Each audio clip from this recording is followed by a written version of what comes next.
ഇന്ത്യയെക്കുറിച്ച് പറഞ്ഞാൽ ലോകത്തിലെ ഏറ്റവും ഭാഷാ വൈവിധ്യമുള്ള രാജ്യം ഇന്ത്യ.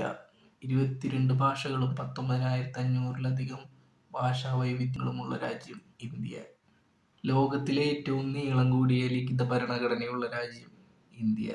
ഈ ഭരണഘടന മറ്റു രാജ്യങ്ങളിൽ നിന്ന് കടമെടുത്തതാണെന്നാണ് പറയപ്പെടുന്നത്. ആ ഭരണഘടന കടമെടുത്തത് കൊണ്ടാണോ എന്നറിയില്ല, ഇപ്പോഴും രാജ്യത്തിനും സംസ്ഥാനത്തിനും കടമെടുപ്പ് നിർത്താനേ പറ്റിയിട്ടില്ല. അത് ഈ ഭരണഘടന കടമെടുത്തത് കൊണ്ടായിരിക്കുമോ, അറിയില്ല. നമ്മുടെ സമൂഹത്തിൽ വ്യത്യസ്ത മതങ്ങൾ, സംസ്കാരങ്ങൾ, ഭാഷകൾ, വ്യത്യസ്ത ഗ്രൂപ്പുകൾ എന്നിങ്ങനെ നിരവധി വൈവിധ്യങ്ങൾ ഉണ്ടായിരുന്നിട്ടും ഇന്ത്യക്കാർക്ക് അഭേദ്യമായ ഒരു ഐക്യബോധം, ഒരു കൂട്ടായ്മ പങ്കിടുന്നുണ്ട്. അതിനെയാണ് യൂണിറ്റി ആൻഡ് ഡൈവേഴ്സിറ്റി എന്ന് പ്രിയാമ്പിളിൽ ജവഹർലാൽ നെഹ്റു പറഞ്ഞ കാര്യം. നാനാത്വത്തിൽ ഏകത്വം.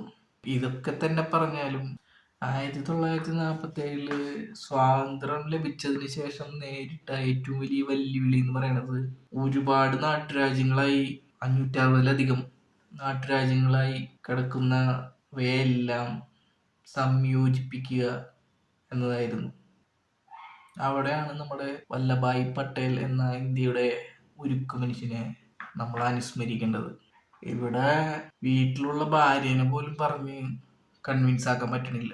അപ്പോഴാണ് ഇത്രയധികം ജനതയെ പറഞ്ഞ് കൺവിൻസ് ചെയ്ത് ഒരു രാജ്യമാക്കി എടുക്കുക എന്ന് പറഞ്ഞു കഴിഞ്ഞാൽ അയാൾ വലിയ മനുഷ്യനാണ്, സമ്മതിക്കണം.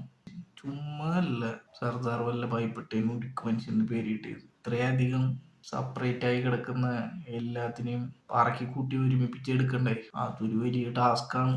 ഒറിജിനൽ ഉരുക്കു മനുഷ്യനാണ്.